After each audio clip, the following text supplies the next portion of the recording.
Hindi pa ba malinaw sa'yo? Ang alin? Alin ang malinaw? Alin? Malabo ang lahat! Malabo! Dahil kaya ako ginagawa to. Dahil ayoko itong ginagawa mo sa sarili mo. Ano ngayon sa'yo? Bakit ba lagi mo akong pa'y nakikalaman? Yung kilos ko, yung galaw ko, Eh yung dahil ko! mahal nga kita! Mahal kita!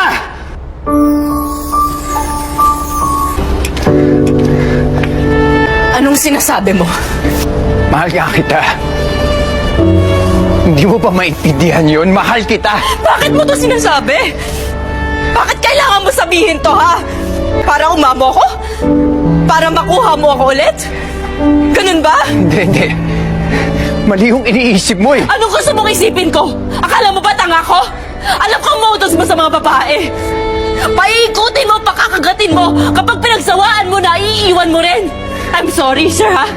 I'm sorry, natuto na ako eh. Naging tanga na ako ng isang gabi, hindi ko na uulitin yon. Hindi ako magiging biktima mo. Oo, inaamin ko marami ako naging babae. Marami ako nasaktan pero hindi ibig sabihin nun na gagawin ko sa'yo ginawa ko sa kanila. Ano pa ba gusto mo? Ano pa ba gusto mo? Nakuha mo na ako, di ba? Mali! Mali na may nangyari sa atin, sir. Gusto ko na yung burahin sa isip ko. Alam mo ba?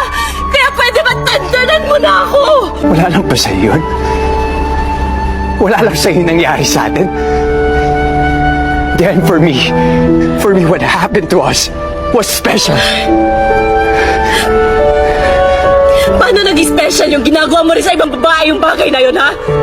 Hindi ako tulad ng iba. Sinisave ko yung sarili ko para sa lalaki pakakasalan ko. Mamahalin ko buong buhay ko. Hindi tulad mo! Hindi tulad mo! Hindi tulad mo na parang laro lang sa'yo na lahat! Then I'm sorry. I'm sorry kung nangyari yung hindi dapat mangyari. Pero nangyari na wala na tayong magagawa. Can we give it a chance? Just one chance.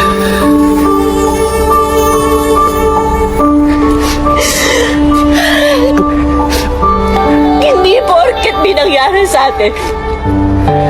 Gusto na kita. Mamahalin kita. Hindi ganun kadali yun. Hindi! I'm sorry, sir. Hindi ikaw yung tipo na lalaki mamahalin ko. Hindi ako naniniwala mahal mo ako.